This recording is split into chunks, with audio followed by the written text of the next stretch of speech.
Welcome to Ashis Bengali math tutor. আশা করি তোমরা সবাই ভালোই আছো। আজকের আবার একটি নতুন অধ্যায় এবং নতুন ভিডিও নিয়ে তোমাদের সামনে এলাম।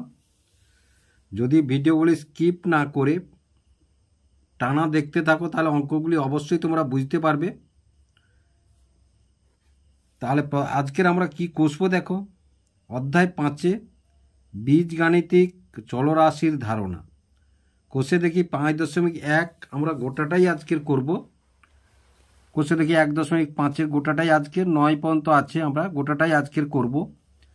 তাহলে দেখো এই যে বীজগাণিতিক চলরাশির ধারণা, এগুলো আমাদেরকে শিখতে হলে কয়েকটি বিষয় আমাদেরকে আগে জানতে হবে। যেমন ধরো প্রথমে যদি একটা ত্রিভুজ আঁকি, তাহলে ত্রিভুজের বাহু সংখ্যা কটি? না দেখো, ত্রিভুজের বাহু সংখ্যা 3টি। যেমন ত্রিভুজ আঁকি না কেন দেখো, তার বাহু সংখ্যা কিন্তু 3টি। এটা একদম নির্দিষ্ট করে আমাদের বলা আছে যে যেমন ত্রিভুজ আঁকি না কেন, বা আমরা জানি যেমন ত্রিভুজ আঁকি না কেন তাদের বাহু সংখ্যা হচ্ছে 3টি। আবার দেখো যদি আমরা ধরো বর্গক্ষেত্র, ধরো রম্বস, ধরো আয়তক্ষেত্র, ধরো ট্রাপিজিয়াম, যেমন আঁকি না কেন এরা সবাই কিন্তু চতুর্ভুজ এবং এদের বাহু সংখ্যা নির্দিষ্ট। এদের বাহু সংখ্যা কত? 4টি। এদের বাহু সংখ্যা কত? 4টি।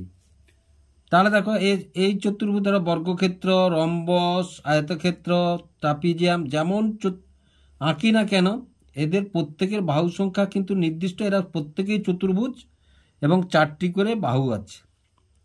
তাহলে দেখো আমরা যদি ধরো 2, 5, 10, 15, তাহলে এই যে অঙ্কগুলো এইগুলো দেখো এদের মান কিন্তু নির্দিষ্ট।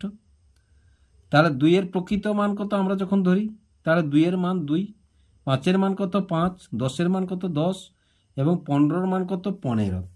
তাহলে এরা প্রত্যেকে মান নির্দিষ্ট, তাই এদেরকে কি বলবো আমরা? এদেরকে বলবো হচ্ছে ধ্রুবক। এদেরকে কি বলবো আমরা? না, এদেরকে বলবো আমরা ধ্রুবক।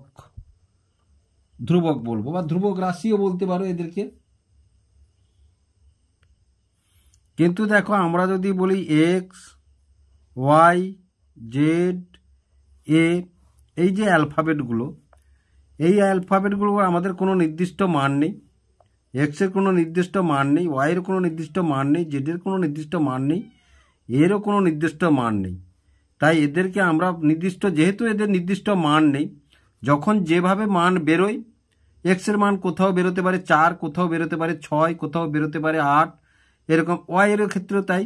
যখন যেখানে যেমন মান বেরোয় সেটাই হচ্ছে এক্সের মান, তখন সেটাই হয়ে যায়। তাই এদেরকে আমরা কি বলবো? এদেরকে বলবো আমরা চলরাশি। এদেরকে বলবো আমরা চলরাশি। তাহলে দেখো ধ্রুবক এবং চলরাশির মধ্যে পার্থক্য তোমরা নিশ্চয়ই বুঝতে পারলে যে কোনটা চলরাশি এবং কোনটা ধ্রুবক রাশি। তাহলে কোষে দেখি 5.1-এ কি আছে দেখো। 1-এর দাগে আমি দেশলাই কাঠির নিচের মতো, তাহলে দেখো আমি দেশলাই কাঠির নিচের মতো ভি, জেড, ই, ডি তৈরি করার চেষ্টা করি ও যে কোনো নকশায় প্রয়োজনীয় কাঠির সংখ্যা জানার সহজ নিয়ম করার চেষ্টা করি। তাহলে এখানে দেখো ভি, জেড, ই এবং ডি, তাহলে এই যে নিয়ম গড়ার চেষ্টা করেছে। তাহলে এবার যে প্রত্যেক ক্ষেত্রে দেখো এখানে কটা ভি আছে? 1, 2, 3, 4, 5, 6টি ভি আছে, কিন্তু পরে ডট ডট ডট আছে মানে আরও ভি আছে। জেডের ক্ষেত্রেও তাই, এই ডট ডট ডট আছে মানে আরও জেড আছে। ইর ক্ষেত্রেও তাই, জেড যে ডট ডট আছে মানে আরও জেড ই আছে, এবং ডির ক্ষেত্রেও তাই। এটা ডি ধরলাম আমরা, কিন্তু ওর মতো লাগছে, কিন্তু এটা ডি ধরলাম আমরা। তাহলে প্রথমেই দেখো, তাহলে এখানে দেখো প্রত্যেকটি ভিতে কটি করে কাঠি আছে? 1টি, 2টি, 1টি, 2টি, 1টি, 2টি, 1টি, 2টি। তাহলে 1, 2, 3, 4, 5, 6টি আছে। তাহলে 6 দিয়ে 12টি আছে, কিন্তু আমাদের বলেছে কি আরও ভি আছে। তাহলে এই যে ভি সংখ্যাটা আমরা কতটা জানি না, কতগুলো ভি আছে আমরা জানি না। তাহলে আমরা কি লিখবো এখানে? আমরা দেখো এখানে লিখবো তাহলে 1-এর 1, তাহলে ভি এর সংখ্যা, তার আগে কি লিখবো আমরা? ধরি। ধরি ভি এর সংখ্যা এক্স। ভি এর সংখ্যা কত? এক্সটি। ভি এর সংখ্যা এক্সটি। তাহলে দেখো প্রতিটাই যদি 2 হয়, ধরো আমাদের এখানে প্রথমে কত আছে বলেছে? 6টা। তাহলে প্রতিটায় যদি 2টি করে তাহলে 2 গুণিতক 6 সমান কত? 12টি কাঠি আছে। কিন্তু তাহলে এক্সটিতে কটি আছে? তাহলে এক্সটি দেখো প্রতিটিতে 2টি, তাহলে এক্সটিতে কটি আছে? তাহলে দেখো এক্সটি ভিতে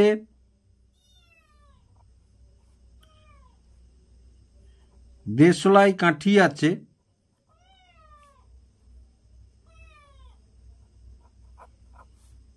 তাহলে দেশলাই কাঠি আছে কটি? না দেখো এক্স গুণিতক 2, তাহলে এখানের মতো, তাহলে সমান কত? 2xt। কটি আছে? 2xt। দেখো তাহলে এক্স 2xt। তারপরে দেখো জেডে কি আছে? 1 2 3 4 5 6টি জেড আছে এবং প্রতিটায় কটি কাঠি? 1টি 2টি 3টি কাঠি, প্রতিটায় 3টি কাঠি। তাহলে 6টিতে কটি আছে? 6টিকে 3 দিয়ে যদি গুণ করি আমরা 18টি। কিন্তু আমরা যদি ধরি এখানে দেখো এখানে আরও জেড আছে আমাদের, তাহলে এক্সটি ধরতে পারি বা ওয়াইটি ধরতে পারি। তাহলে দেখো এইভাবে লিখবো আমরা, কি সেইভাবে যেটা ধরবো আমরা সেটা লিখবো। তাহলে 2 এর দাগে তাহলে ধরি জেডের সংখ্যা,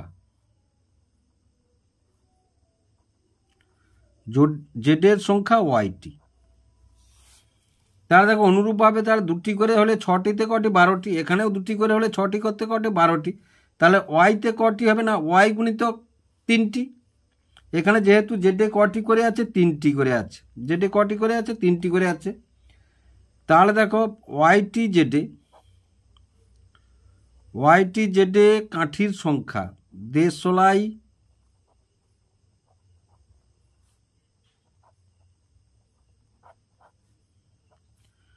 কাঠির সংখ্যা কত? না ওয়াই গুণিতক 3 সমান কত? 3yt। সমান কত? 3yt। সবসময় তাহলে ধ্রুবক রাশিটি আগে বসবে এবং চলরাশিটি পরে বসবে গুণের ক্ষেত্রে। তারপর 3-এর দাগে কি আছে? দেখো 3-এ আছে ই। তাহলে ই আছে সেই অনুরূপভাবে 6টি আছে, প্রত্যেকটাই কটি করে কাঠি আছে? 1টি 2টি 3টি 4টি। তাহলে এখানে এই 6টিতে যদি আমাদের সংখ্যাটি নির্দিষ্ট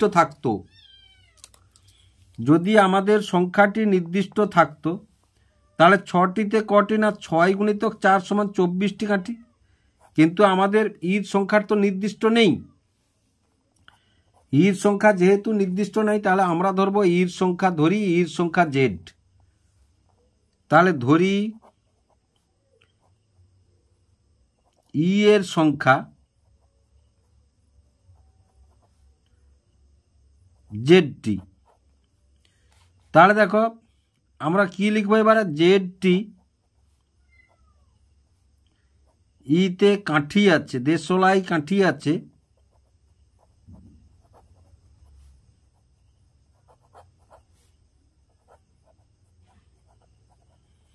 দেশলাই কাঠি আছে। তাহলে প্রতিটাই 4টি করে।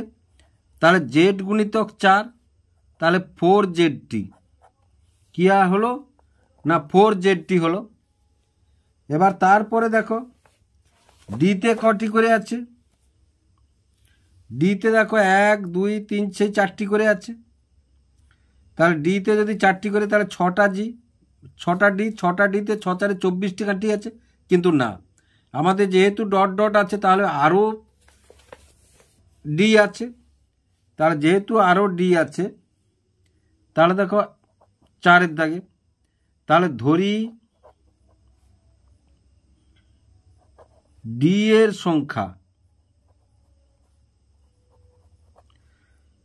সংখ্যা এটি।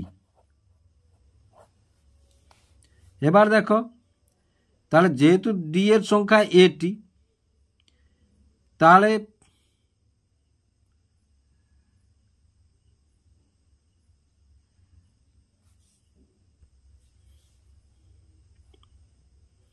তাহলে এটি ডিতে দেশলাই কাঠি আছে,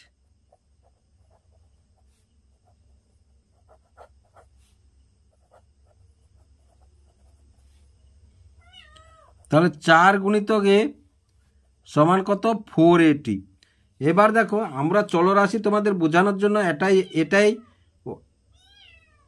এটাই ওয়াই ধরেছি, এটাই জেড ধরেছি, আর এটাই এ ধরেছি, কিন্তু প্রত্যেকটাই যদি এক্স ধরতাম আমরা, তাহলে দেখো এক কাঠির সঙ্গে সঙ্গে এক্সের মানগুলো পরিবর্তন হতো আমাদের।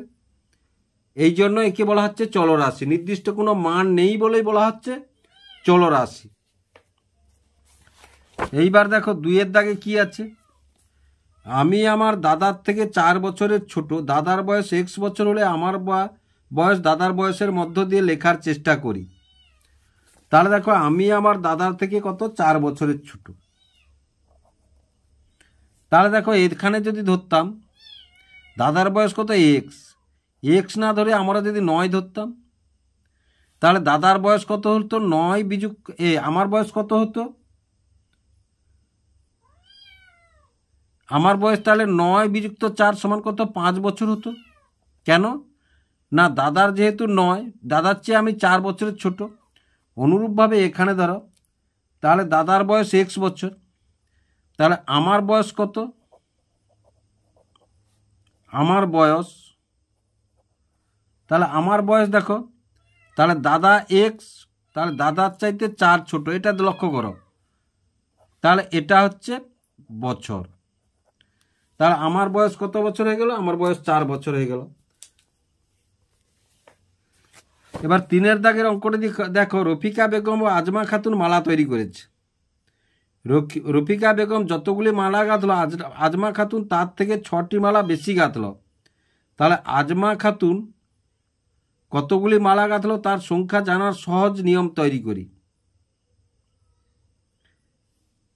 তাহলে দেখো আজমা খাতুন তার থেকে 6টি মালা বেশি গাঁথলো, তাহলে আজমা খাতুন কতগুলি মালা গাঁথলো তার সংখ্যা জানার সহজ নিয়ম তৈরি করি। তাহলে অনুরূপভাবে দেখো, আমরা যদি এখানে ধরতাম,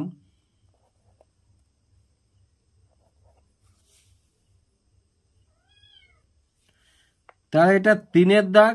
দেখো আমরা যদি এখানে ধরতাম, ধরো রফিকা বেগম তৈরি করেছে 15টি মালা। কটি মালা? 15টি মালা। তাহলে আজমা খাতুন হচ্ছে, আজমা খাতুন তার চাইতে কটি মালা তৈরি করে বেশি? না 6টি। তাহলে আজমা খাতুন তৈরি করলো কত? 21টি। তাহলে আমরা যোগ করতাম, কিন্তু এখানে আমাদের চলরাশির সাহায্যে নির্ণয় করতে বলেছে। তাই আমরা কি লিখব না, ধরি, দেখো ধরি রফিকা বেগম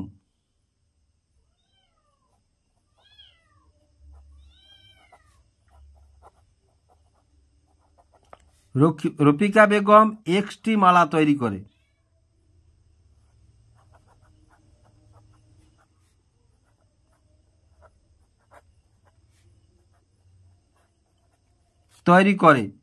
তাহলে দেখো রফিকা বেগম যেহেতু 1টি মালা তৈরি করে, তাহলে আজমা বেগম কত?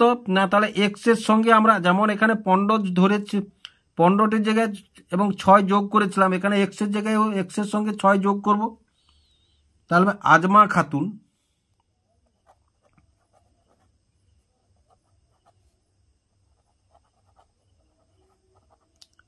খাতুন মালা তৈরি করে।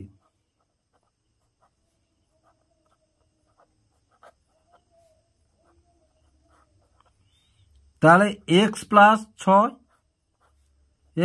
6টি। এবার 4-এর দাগটি দেখো, আমাদের দোকানে অনেকগুলি মোম রঙের প্যাকেট আছে, প্রতি প্যাকেটে 12টি মোম রং আছে। প্যাকেট না গুনে দোকানে মোট কতগুলি মোম রং আছে সেটা হিসাব করার সহজ নিয়ম খুঁজি। তাহলে দেখো, যদি আমাদের, তাহলে প্রতি মোম রঙে কটি আছে? 4-এর দাগ এটা, মোম রঙে কটি? 12টি করে আছে। কটি 12টি করে মোম রং আছে। তাহলে আমাদের যদি আমরা ধরতাম যদি 8টি আছে প্যাকেট, তাহলে 8 গুণিতক 12 করলে তাহলে 96টি আছে। কটি মোম রং আছে? তাহলে 96টি মোম রং আছে। কিন্তু আমাদের এখানে তো 12 নেই, আমরা তোমাদের বোঝানোর জন্য 12টি ধরেছিলাম, গুণ করলাম। তাহলে ধরি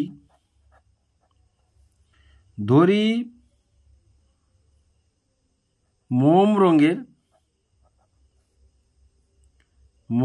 রঙের প্যাকেটের সংখ্যা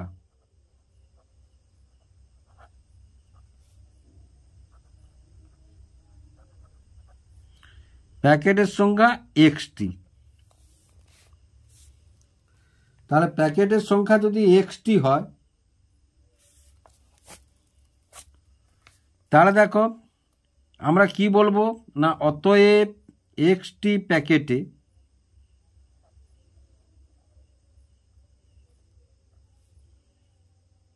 মোম রং আছে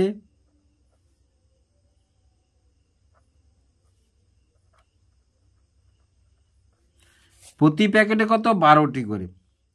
তাহলে 12 গুণিতক এক্স সমান কত 12xt সমান কত 12xt।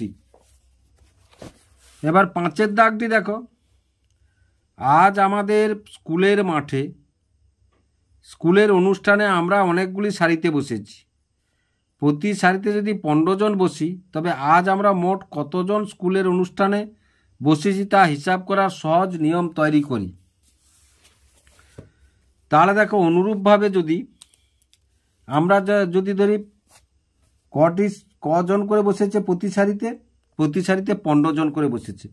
তাহলে যদি ধরো আমাদের 50টা সারি হয়, তাহলে 50 গুণিতক 15 করলে আমরা পেয়ে যাব মোট কতজন পেয়ে যাব। কিন্তু এখানে তো আমাদের 50 নেই, আমাদের হিসাব করে এখানে বের করতে হবে। তাহলে 5-এর দাগ এটা। তাহলে 5-এর দাগে কি বলেছে না দেখো, তাহলে ধরি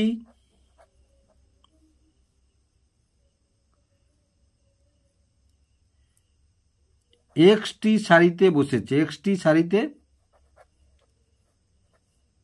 বসেছে। তাহলে আমরা কি লিখব না, অতএব এক্সটি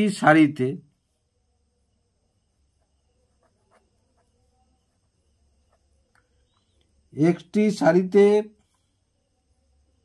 বসেছে। তাহলে এক্সটি সারিতে বসেছে প্রতি সারিতে কত 15। তাহলে 15 গুণিতক এক্স সমান কত 15x জন। 15x জন। এবার 6-এর দাগটি দেখো, পার্থ তীর্থ দুজনে পুকুর পাড়ে বসে মাছ ধরছে। তীর্থ যতগুলি মাছ ধরলো, পার্থ তার থেকে 5টি মাছ বেশি ধরলো। তাহলে পার্থ কতগুলি মাছ ধরলো তা তীর্থ ধরা মাছের সংখ্যা দিয়ে প্রকাশ করার চেষ্টা করি। দেখো তাহলে 6-এর দাগের কি অঙ্কটিতে কি বলেছে না, তীর্থ যতগুলি মাছ ধরলো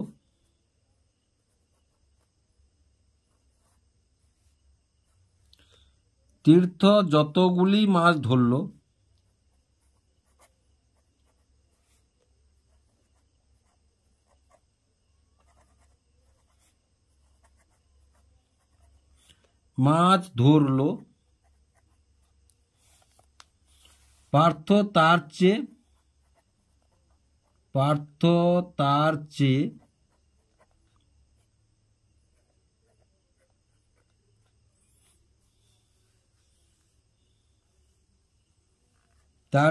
5টি মাছ বেশি ধরলো।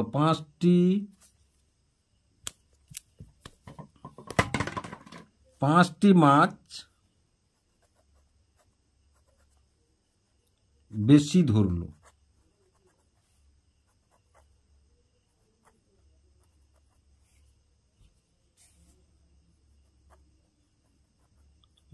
ধরলো। তাহলে এবার দেখো আমরা যদি বলি, তাহলে যদি বলি যে তীর্থ 15টি মাছ ধরেছে, তাহলে পার্থ কটি ধরেছে না 15 প্লাস 5 20টি মাছ ধরেছে। কিন্তু আমাদের এখানে তীর্থর মাছের সংখ্যা তো নেই, সুতরাং আমাদের এখানে ধরে নিতে হবে তীর্থর মাছের সংখ্যা। তাহলে ধরি তীর্থ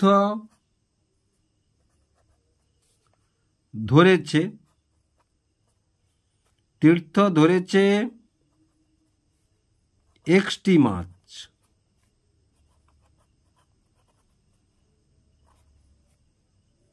তাহলে অতএব পার্থ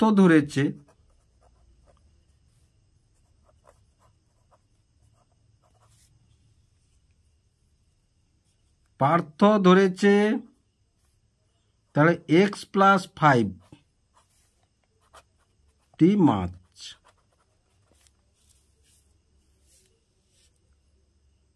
এবার 7-এর দাগটি দেখো, মিতা মায়া কাগজের নৌকা তৈরি করেছে। মিতা মায়ার থেকে 2টি নৌকা কম তৈরি করলো। মিতা কতগুলি কাগজের নৌকা তৈরি করলো হিসাব করার সহজ নিয়ম খুঁজি। তাহলে দেখো মিতা কতগুলি মিতা মায়া কাগজের নৌকা তৈরি, মিতা মায়ার থেকে 2টি নৌকা কম। তাহলে মিতা মায়ার থেকে 2টি নৌকা কম, মিতা কতগুলি কাগজের নৌকা তৈরি করলো হিসাব করার সহজ নিয়ম খুঁজি। তাহলে দেখো প্রথমে আমরা এখানে তাহলে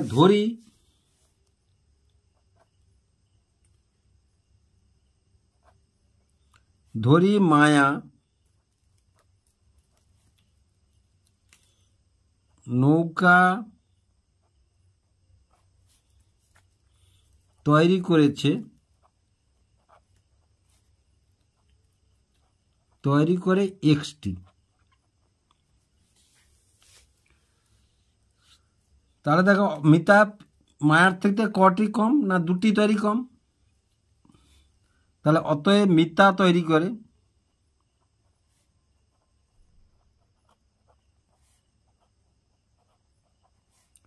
তাহলে x বিযুক্ত 2টি। একটা জিনিস তোমরা লক্ষ্য করো এখানে, তাহলে মিতা এখানে কম তৈরি করে, তাই কিন্তু মায়াটা x ধরেছি। আবার এখানে দেখো আমাদের এখানে কি বলেছে না, পার্থর সাহায্যে কতগুলি মাছ ধরো, আর তীর্থ যতগুলি মাছ ধরলো পার্থ 5টি বেশি ধরছে। সুতরাং ওই জন্য পার্থ বাদ দিয়ে তীর্থটা x ধরলাম, চলরাশি ধরলাম, পার্থ বের করলাম। যেহেতু এখানে বলেছে পার্থ কতগুলি মাছ, তীর্থ ধরা মাছের সংখ্যা দিয়ে প্রকাশ করো। 7-এর দাগ। এবার 8-এর দাগে কি বলেছে দেখো, 8-এর দাগে বলেছে বাবা অনেকগুলি মিষ্টির প্যাকেট আনলেন। তাহলে বাবা অনেকগুলি মিষ্টির প্যাকেট আনলেন, যদি প্রতি প্যাকেটে 5টি সন্দেশ থাকে তবে বাবা কতগুলি মিষ্টি আনলেন সেটা হিসাব করার সহজ নিয়ম তৈরি করি। তাহলে তো 8-এর দাগ, ধরো প্রতি প্যাকেটে যদি 5টা করে সন্দেশ হয়, যদি 8টা প্যাকেট আনে তাহলে কটি প্যাকেট হলো না, আমরা গুণ করলে পেয়ে যাব। তাহলে 5 × 8 = 40টি সন্দেশ ছিল, কিন্তু এখানে তো 8টি আমাদের নেই, আমাদের ধরে নিতে হবে এখানে। তাহলে দেখো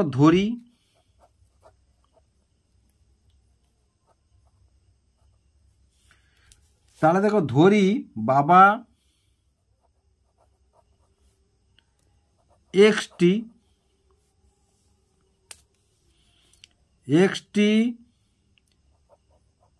প্যাকেট এনেছে।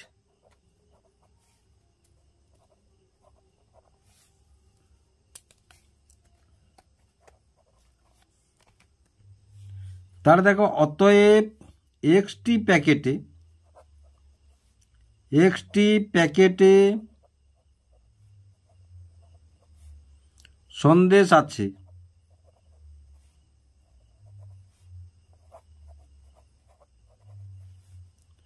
তাহলে x × 5 সমান কি 5xt। তাহলে দেখো এইভাবে আমরা নির্ণয় করি। এবার 9-এর দাগে অঙ্কটি কি আছে দেখো, 9-এর দাগে দিদা আজ নারকেলের সন্দেশ তৈরি করেছেন। দিদা আমাকে যতগুলি সন্দেশ দিলেন, আমার ভাইকে তার থেকে 2টি বেশি দিলেন, আমার বোনকে আমার থেকে 3টি সন্দেশ কম দিলেন। ভাই ও বোনকে কতগুলি করে সন্দেশ দিলেন তা আমার পাওয়া সন্দেশের অজানা সংখ্যায় হিসাব করি। তাহলে দেখো এখানে আমাদের প্রথমে 9-এর দাগটা এটা ধরতে হবে। তাহলে দেখো ভাইকে আমার থেকে ভাইকে 2টি বেশি, তা প্রথমে ধরে নিয়ে এসো। ধরি আমাকে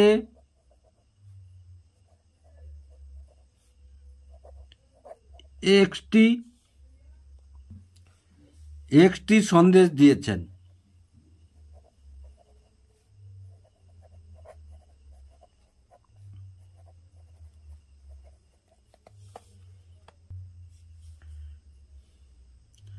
ভাইকে আমার থেকে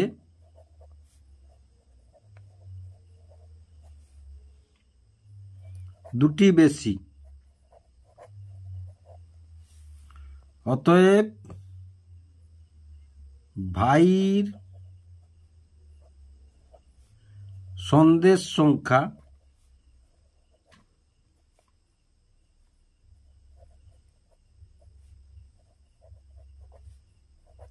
x+2t।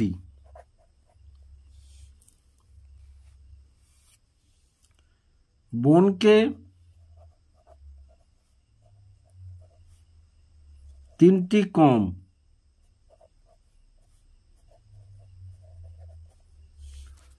তাহলে দেখো অতএব বোনের সন্দেশ সংখ্যা